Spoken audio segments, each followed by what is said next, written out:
예, 안녕하십니까. 봉장입니다. 오늘은 10월 15일 일요일입니다.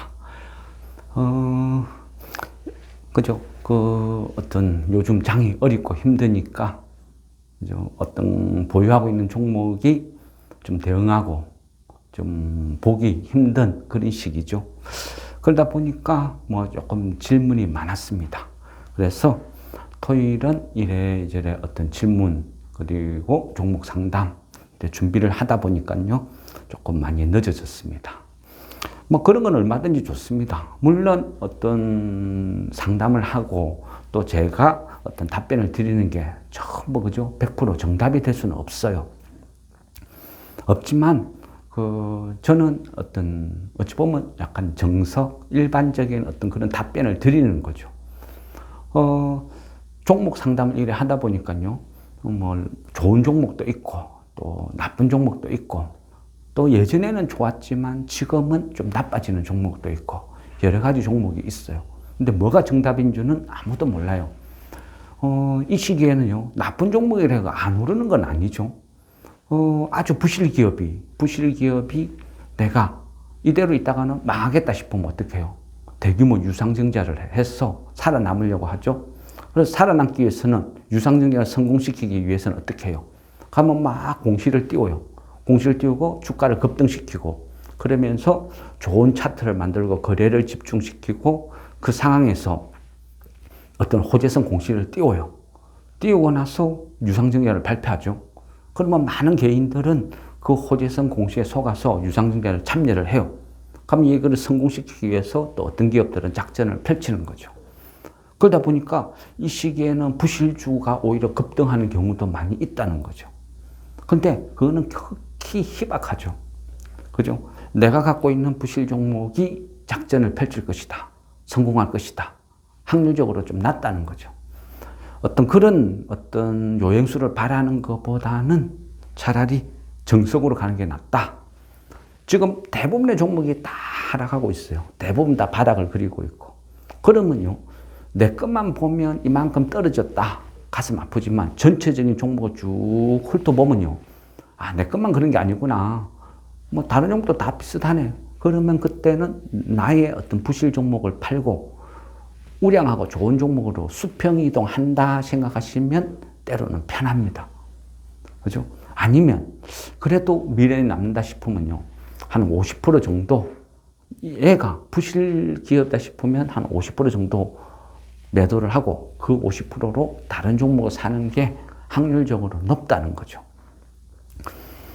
종목 어떤 상담 이 부분은 설명하기가 좀 힘들어서 제가 어떤 글로 게시판에 어떤 자료를 쭉쭉쭉 연결을 하면서 얘를 왜 이런 식으로 보느냐 그 부분을 설명을 해서 올려드릴 거거든요.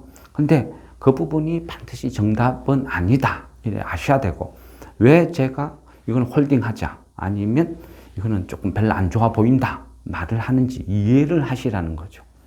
그죠? 제 말이 정답이 아니고 제가 왜 이런 관점으로 보는지 그 부분을 먼저 이해를 하셔야 되는 거예요. 이후에 이해가 되면 내가 홀딩을 할지 아니면 매도를 할지 그걸 결정한다는 거죠. 어쨌거나 그죠? 지금은 한동안은 러시아 우크라이나 전쟁이 세상을 막 지배하다가 갑자기 모든 게 뒤바뀌었죠. 그 모든 거는 수면으로 가라앉고, 그죠? 중동으로 모든 초점이 다 가버렸어요. 예전에는요, 중동하면 탁 떠오르는 게 테러였어요, 테러. 그죠? 어떤 우리 9.11 테러 연상하듯이. 중동하면, 이슬람하면 테러. 그랬는데, 그 부분이 최근 들어서는 많이 희석이 됐죠. 누가? 중동의 맹주, 사우디, 그리고 신세대, 어떤 지도자, 반열에 있는 빈살만이 이미지 메이킹을 많이 했어요. 엄청난 공을 들이고 돈을 투입을 한 거예요. 왜 중동이 이슬람이 테러야? 왜 세상은 그렇게 우리를 보는 거야? 그래서 많은 작업을 해요. 대표적인 게, 그죠? 세계적인 축구 스타들 엄청난 천문학적인 돈을 주고 사우디 리그로 데려가죠. 왜 데려갈까요? 그죠? 우리 잘 아는 좀 축구에 대해서 잘 아시는 분들은 이거 뭐야 할 만큼 엄청난 그 이름 있는 선수들이 사우디 리그로 많이 건너가요. 그렇게 하는 것은 빈살만 입장에서 어떤 중동, 이슬람 이쪽에 대한 이미지 메이킹 작업으로 볼 수 있는 거죠. 그리고 최근에는 어떤 이스라엘과의 어떤 하이무트 이런 식으로 좀 중동의 봄이 오나 싶을 만큼 아주 평화롭게 계속 흘러갔어요. 그런데 갑자기 전쟁이 터졌어요. 그러면요, 어떤 일이 벌어지면, 물론 이것뿐 아니고요, 우리가 앞으로 주식을 하다 보면 수많은 일들이 일어나요. 수많은 일들이 일어나는데 어떤 일이 일어날 줄은 아무도 몰라요. 그죠? 그러니까 주식을 할 때 뭘 했어요? 바둑을 두듯이 장기를 두듯이 어떤 현상이 일어나면 그 일어나는 현상을 이해를 하고 그 진행되는 거에 따라서 내 역시도 똑같이 한 수를 또 나가는 과정이에요. 그죠? 그렇게 해야 대응이 된다는 거죠. 극단적인 건 없어요. 아무도 몰라요. 그리고 지금 현재 봅시다. 수많은 어떤 유튜브 주식 전문가들이 항상 오른다, 내린다, 대세를 예언하고, 이렇쿵저렇쿵 많은 전문가들이 이야기했어요. 그렇지만, 그죠? 불과, 1주 전, 2주 전, 세상 어느 누구도 이 중동 전쟁을 예견한 사람 아무도 없어요. 그죠? 그런 사람도 없죠? 그거는 뭐냐? 결국은, 차트 선 꺼놨고, 여기가 지지, 여기가 바닥, 여기서 앞으로 파동이 어쩌고 저쩌고, 여기서 조정 끝나고, 대세 상승이 오고, 그거는 다 그냥 개구라, 쓸데없는 소리. 그냥 영업이라 생각하시면 돼요. 그게 현명이라는 거죠. 미래는 아무도 몰라요. 그죠? 그게 정답이에요. 그러니까 주식을 갖고 이렇다 저렇다 단언을 한다는 것은 사기다. 이렇게 보시면 되는 거예요. 앞으로 내일 또 무슨 일이 일어날지 아무도 모르는 거예요. 그러니까 우리가 할 수 있는 것은 공부를 하는 거예요. 공부를 하고 이해를 하고 나면 그 상황 판단을 해보는 거예요. 내가 지금 물러나야 될 자리인지 아니면 앞으로 전진을 해야 될 자리인지, 떨어지는 칼날을 잡을 것인지, 공포를 살 것인지 상황을 판단하는 거죠. 상황을 판단하기 위해서 뭘 해야 돼요? 공부를 하는 거죠. 우리가 그 긴 시간 동안 1년, 2년, 3년 긴 시간 동안 왜 공부를 해요? 그냥 그죠? 좋은 종목 대충 차트 보고 이 정도 바닥이네 사놨고 하면 저도 편코 그죠? 그 어떤 대부분의 사람들이 난 공부 싫어 머리 아파 그러면서 내가 알아서 할게 종목만 가르쳐줘 그런 분이 대부분이었죠. 근데 시간이 지나니까 어때요? 물론 공부하기 싫은 사람 또 저하고 뜻이 안 맞는 사람 다 탈퇴할 사람 탈퇴하고 떠날 사람 떠나고 그러다 보니까 지금까지 남아있는 분들만 흘러왔어요. 근데 본인들이 스스로가 생각해 보세요. 지금 역시도요, 이 중동 정세, 이슬람, 이런 것도 과거에 다 역사 공부를 했죠. 중국 역사, 아니면 이슬람, 아니면 기독교. 이런 거 다 과거에 공부를 했어요. 왜 했을까요? 그죠? 이 주식하고 얘가 무슨 상관이 있는데? 그죠? 아무 의미 없이 한 건 아니죠. 심심해서 한 건 아니죠. 결국은요, 세상은 돌고 돌고 도는 거예요.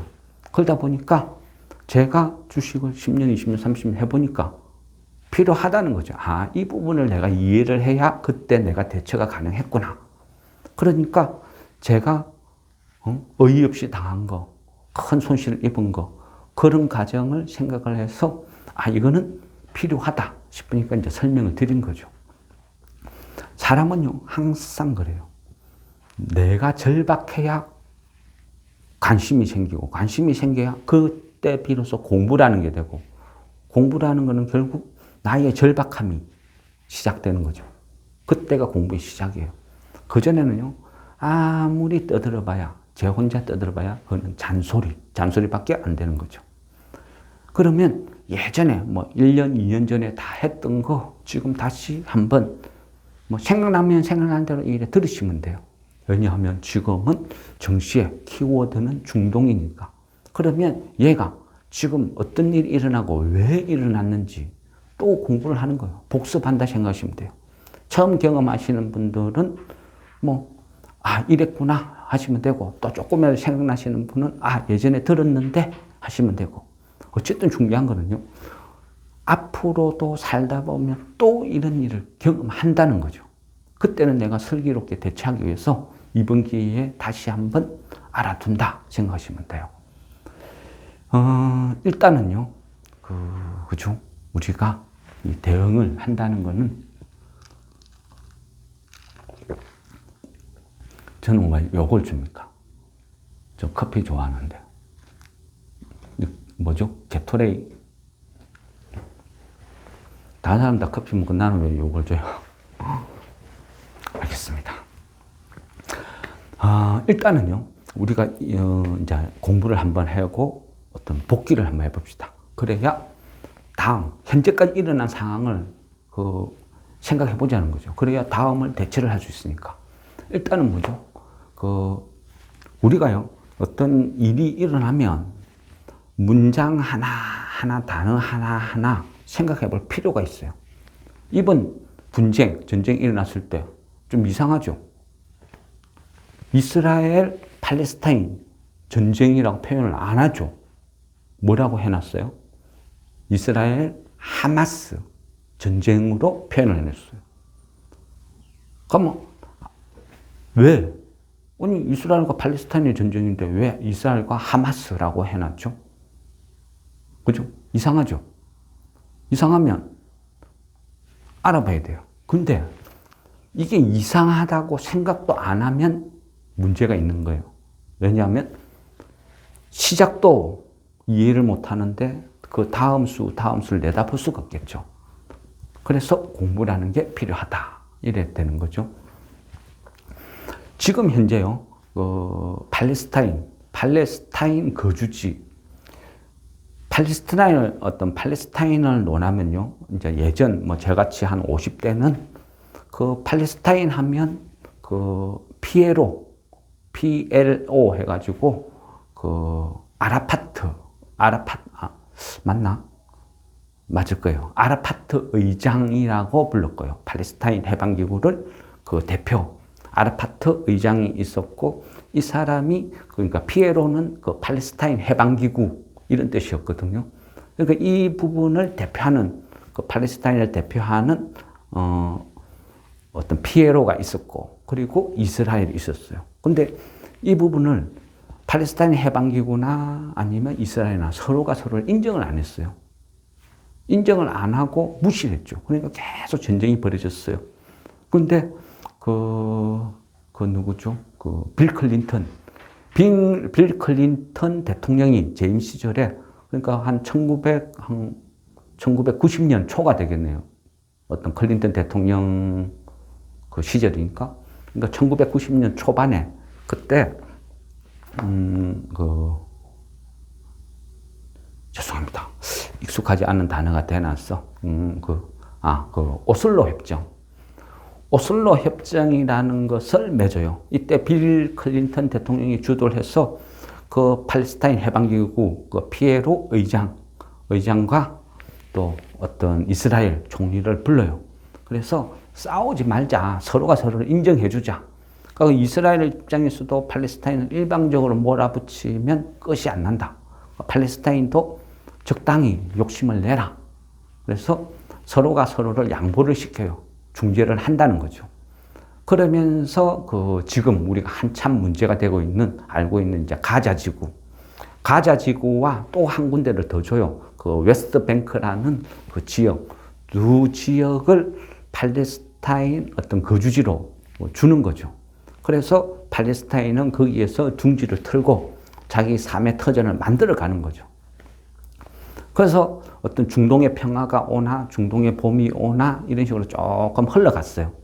흘러갔는데, 항상 심각한 거는 종교예요. 종교전쟁. 종교전쟁은요, 어떤 이념전쟁이라서 끝이 안 나요. 정치전쟁보다 더 무서운 게, 그죠? 종교전쟁이죠. 그러다 보니까 결국은 평화협정에 반대를 하는 어떤 팔레스타인 해방기구 그 내부에도 반발 세력이 있었고, 이스라엘에서도 반발 세력이 있었어요. 싫어. 협정 안 해. 반대. 그러다 보니까 1993년에 이제 그 오슬로 협정이 맺어지고요. 1995년에 그때 그 당시에 오슬로 협정을 주관했던 그 이스라엘 총리, 아마 라빈 총리였을 것 같네요. 어쨌든 그 총리가 그 1995년에 암살을 당해요. 그러니까 물론 그 반대파겠죠. 평화를 싫어하는. 그러다 보니까 이스라엘 내부에서도 우리가 너무 말캉한 거 아니냐.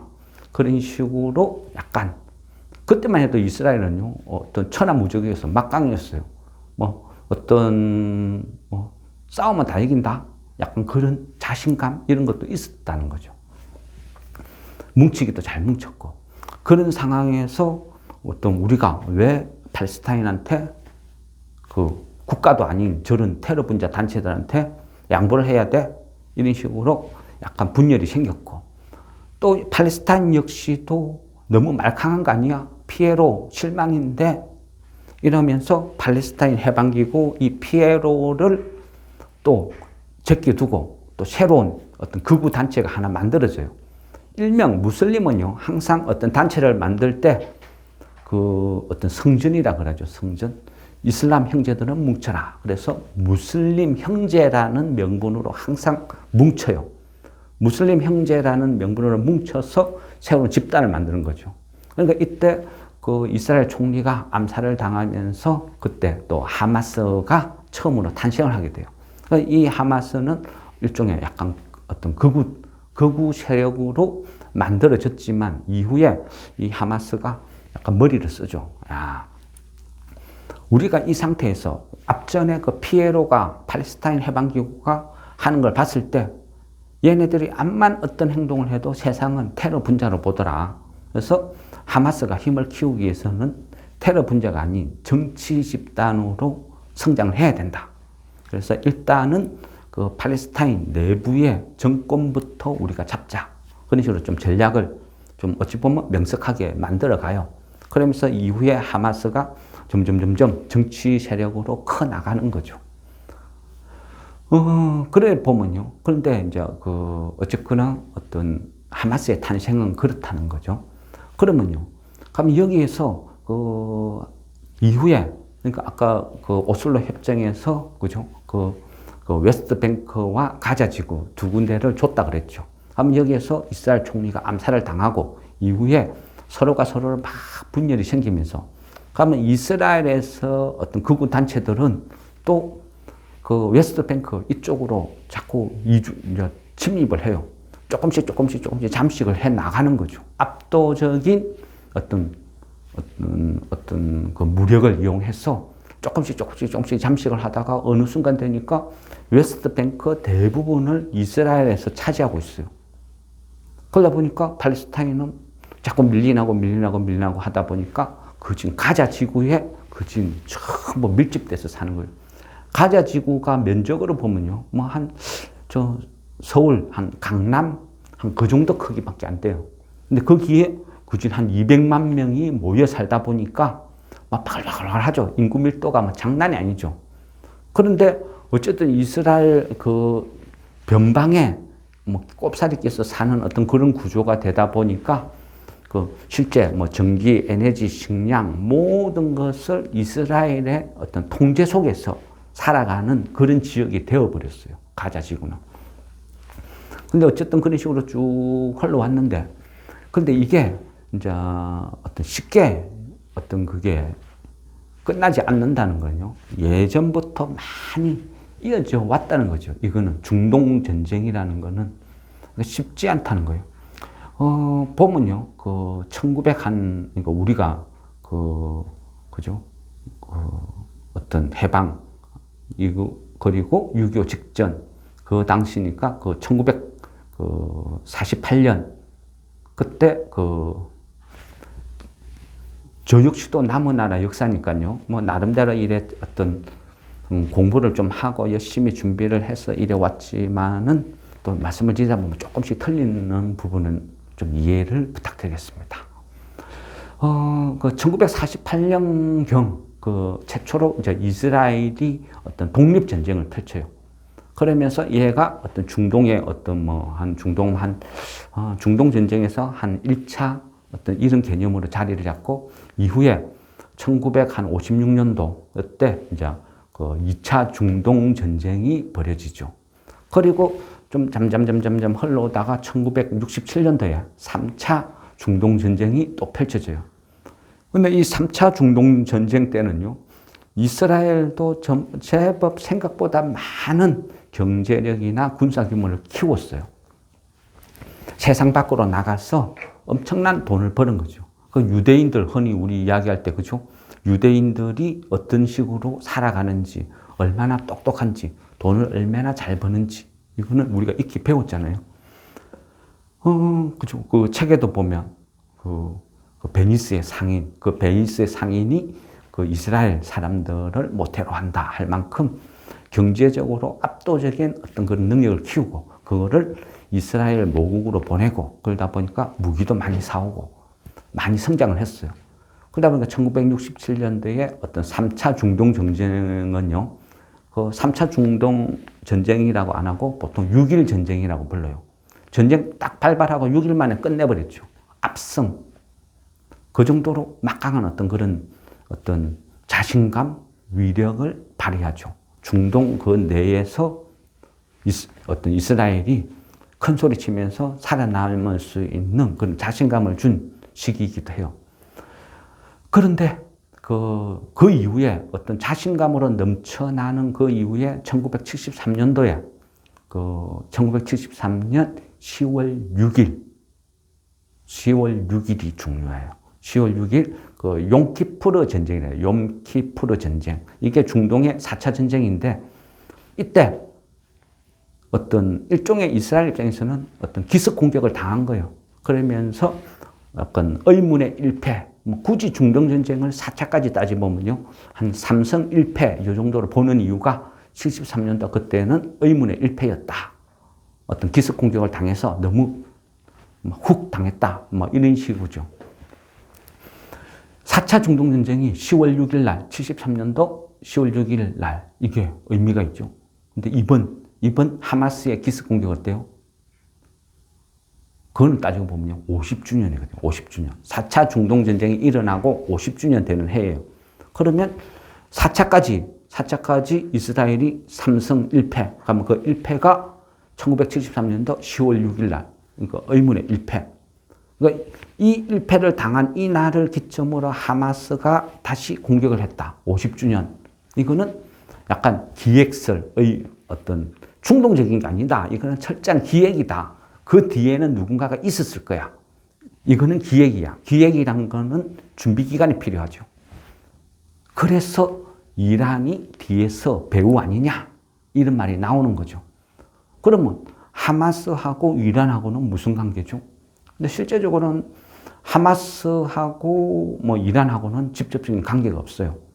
하마스는요, 어떤 식으로 1995년도 어떤 그 이스라엘 총리가 암살당하는 그 해에 만들어졌지만 이후에는요, 어느 정도 정치적인 활동을 쭉 해왔어요.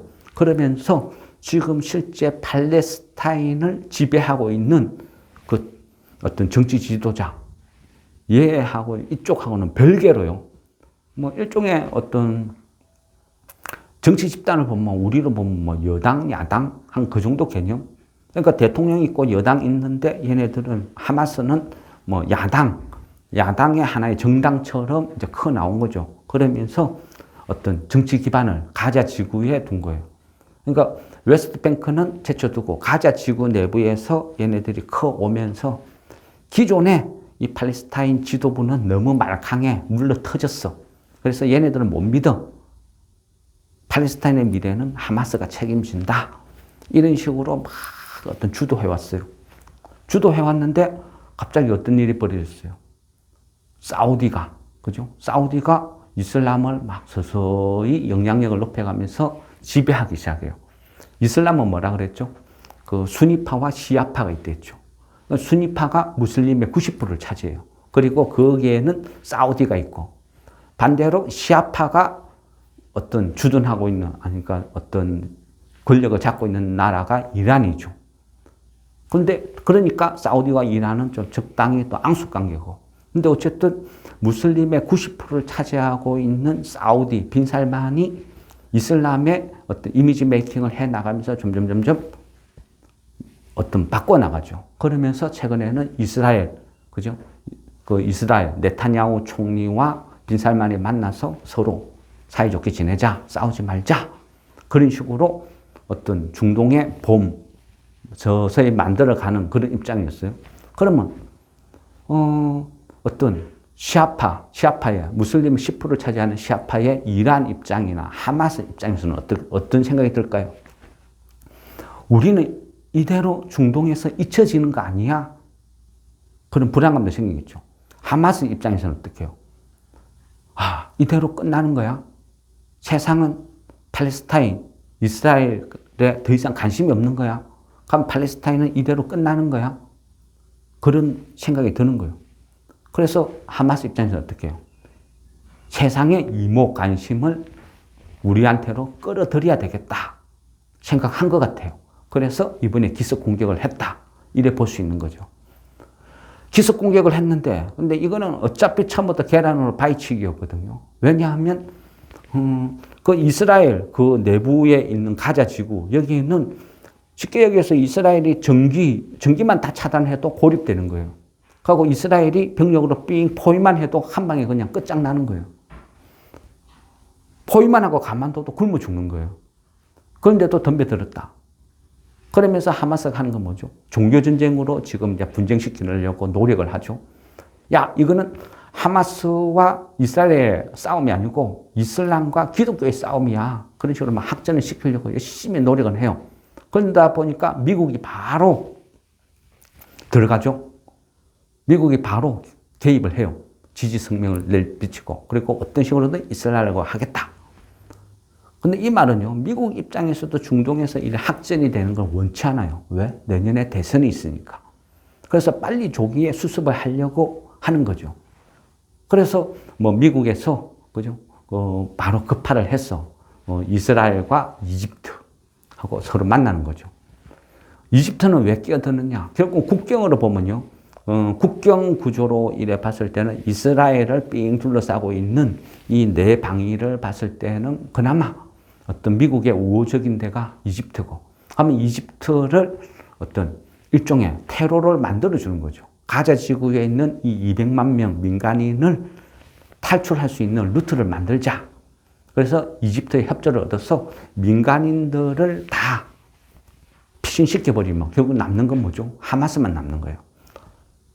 지금 하마스가 원하는 거는요, 민간인 학살이거든요. 무슬림의 죄 없는 민간인들의 학살을 원하는 거예요. 왜? 그래야 학전이 되니까. 학전이 되어야 자기네들이 살 수 있으니까. 하마스는 하마스뿐 아니라 과거에 어떤 이런 걸 보면요, 병법이라고 하죠. 작은 군대가 대군과 싸우려고 하면 방법은 뭐가 있어요? 게릴라 전밖에 없죠. 서로가 맞짱틀 붙으면 일방적으로 깨지는 거죠. 그래서 하마스 역시도 자기가 살기 위해서 일종의 가자 지구에 있는 그 무슬림 200만 명을 어찌 보면 인간 방패 전략 이런 식으로 볼 수도 있는 거예요. 가자 지구에 200만 명이 있으니까 이스라엘 입장에서도 일방적으로 포격을 해서 박살낼 수는 없다는 거예요. 그래서 하마스도 그걸 이용을 한다.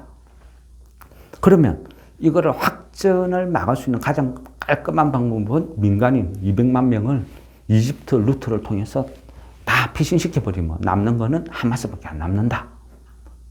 이런 전략이 되는 거죠. 근데 문제는 또 이집트 입장에서는 이집트 그 LCC 대통령이죠. LCC 대통령 입장에서는 곤란하다. 왜?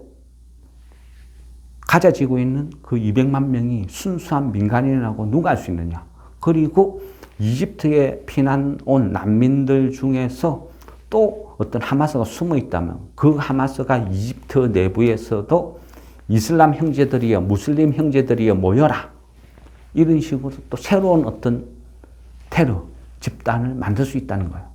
그래서 그 부분은 통제 불가능, 머리 아프다. 그러니까 아예 우리는 국경을 개방 못 하겠다. 또 이런 식으로 가버리는 거죠. 어쨌든 뭐 이런 식으로 어떤 지금 현재 상태는 이제 진행이 된 거예요. 그러면 이 하마스가 원하는 건 뭐냐?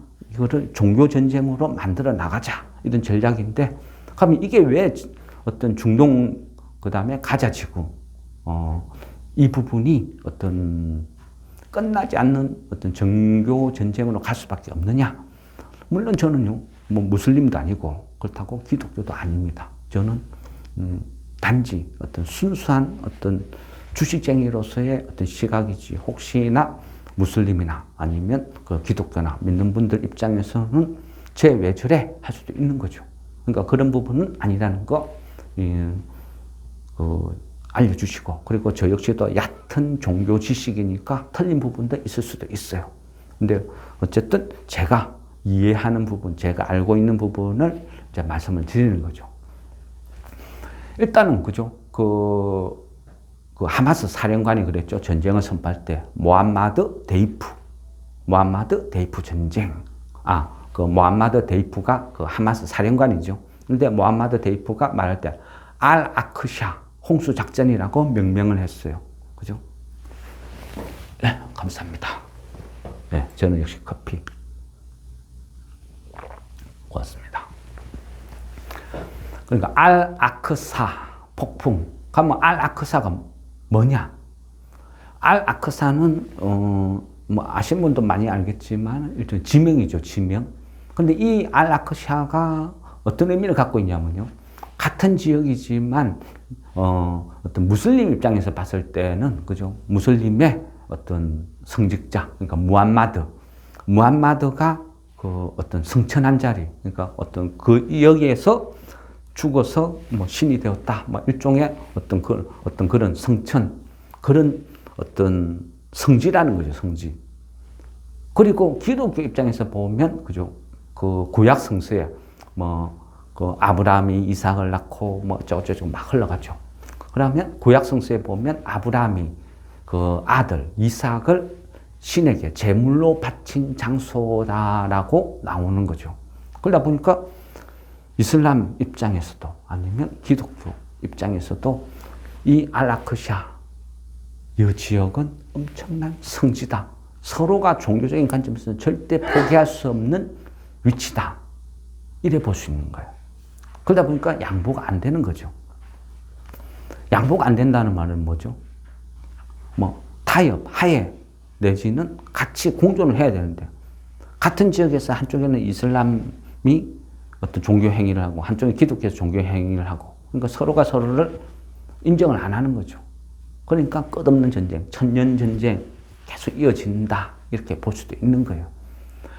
어쨌든요, 이 부분이 지금 어떤 종교 전쟁의 어떤 이런 흐름이고, 그러면 하마스는 이 종교 전쟁으로 확전되기를 원하고, 그래야 하마스가 어떤 이득을 얻죠?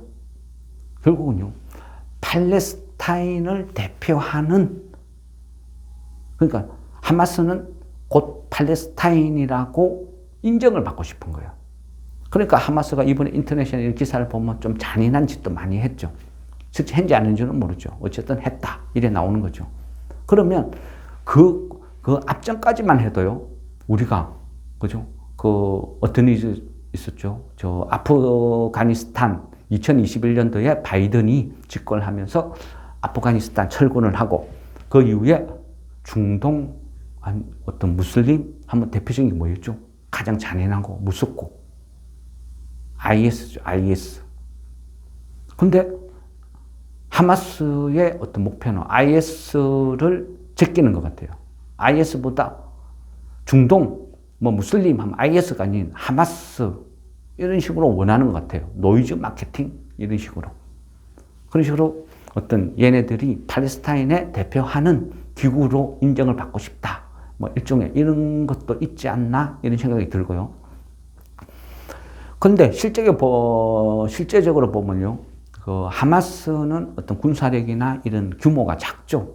근데 팔레스타인을 대표하는 거는요, 실제적으로 보면 헤즈볼라죠, 헤즈볼라는 나름대로요, 어떤 경력도 있고, 어떤 노련함도 있고, 또 어떤 어느 정도 규모의 어떤 국방 어떤 그 방위력 아니면 전쟁력도 갖고 있는 나라예요.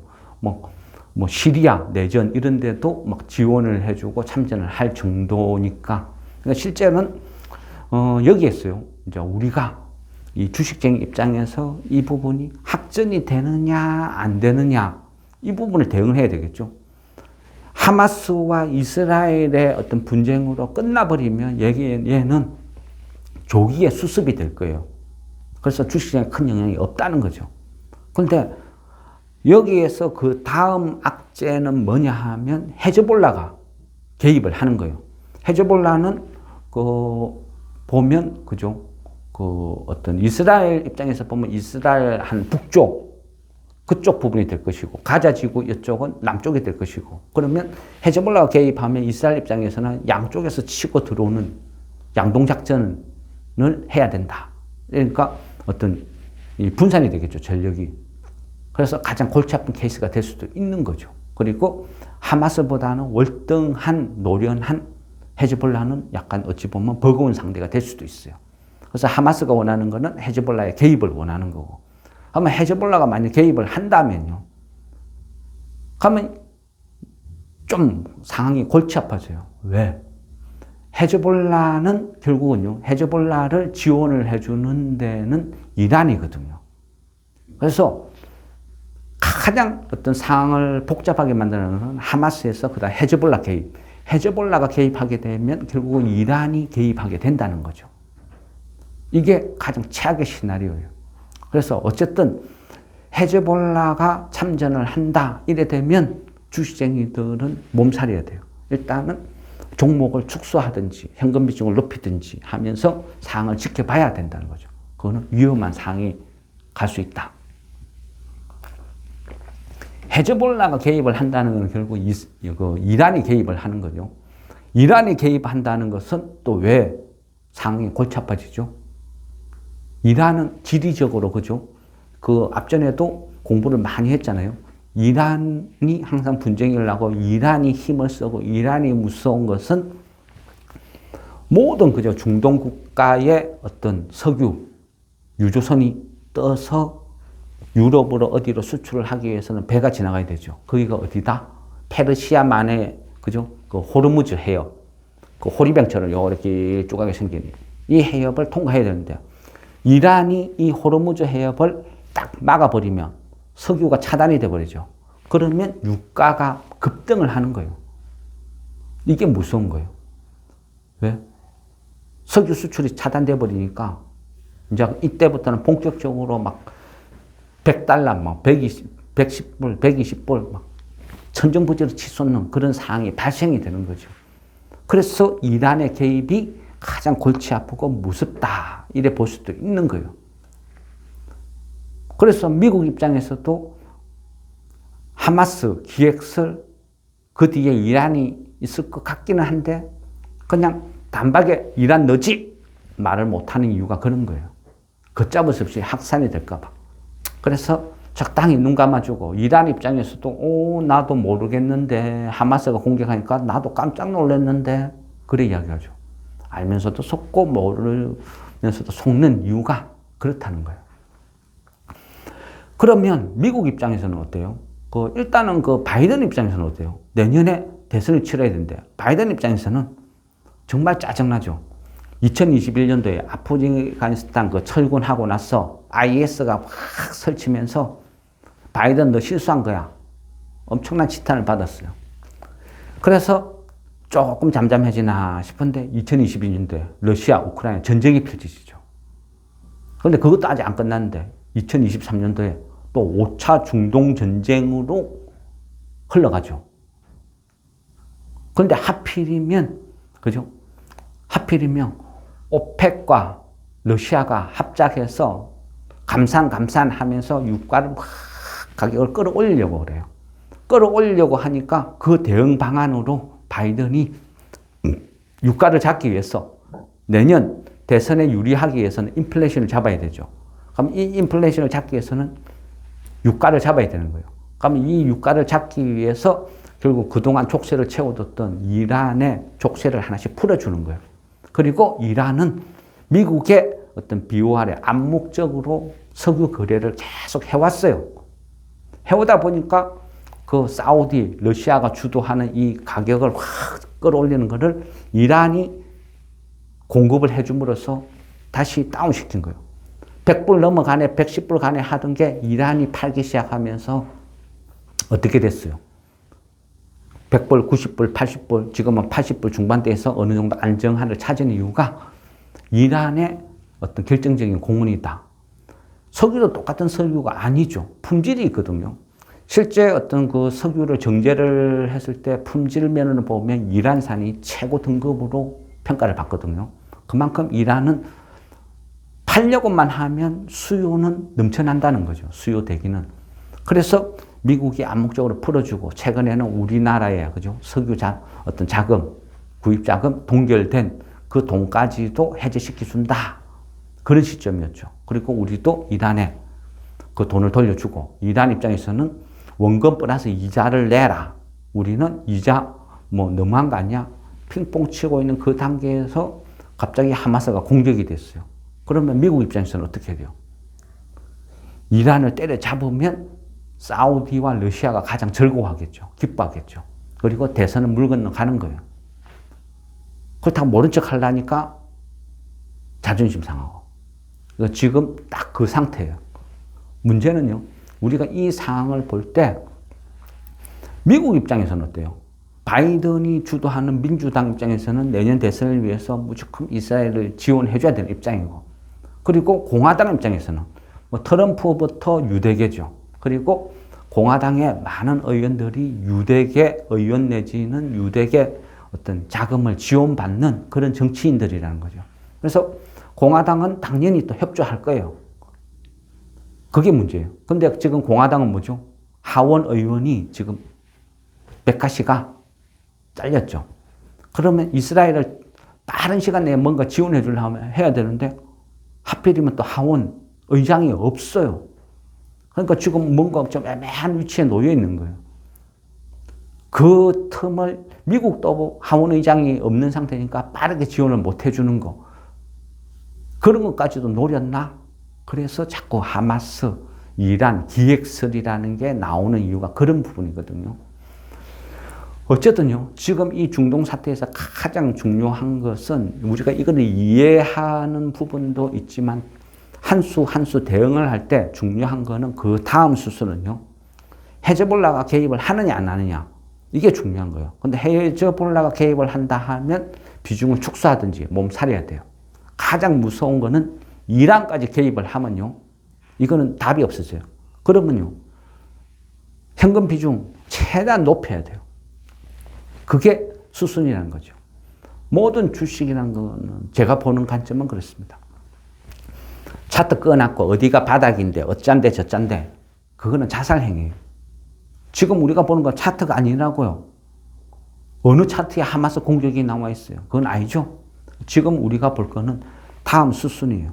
헤즈볼라가 개입하느냐 안 하느냐 이거를 지켜보고 내가 비중을 축소할지 늘릴지 결정. 또 하나는 뭐죠? 이란을 지켜봐야 된다.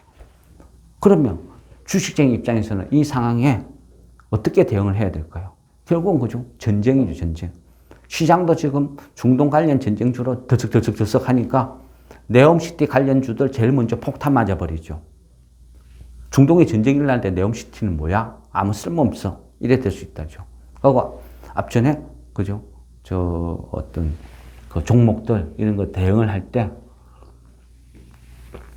항상 이렇게 봐야 됩니다. 이렇게 봐야 됩니다. 이럴 때는 이렇습니다. 이럴 때는 이렇습니다. 막 설명을 드렸죠. 그러면 우리는 주식쟁이니까 또 하나는 준비를 해야 되죠. 만일 헤즈볼라가 개입을 하게 되면 어떻게 되는데? 그러면 가장 좋은 거는 제 생각엔 그래요. 헤즈볼라가 개입하면 현금 비중을 이만큼 높여놓고 모든 거를 딱 스톱하는 게 가장 현명한 방법이에요. 그런데 그게 싫다 하면 2차는 뭐죠? 결국 중동 전쟁 관련주를 또 찾아보는 거예요. 시장은 항상 그렇거든요. 시장은 항상 이익을 쫓아다녀요. 그러다 보니까 지금은 뭐죠?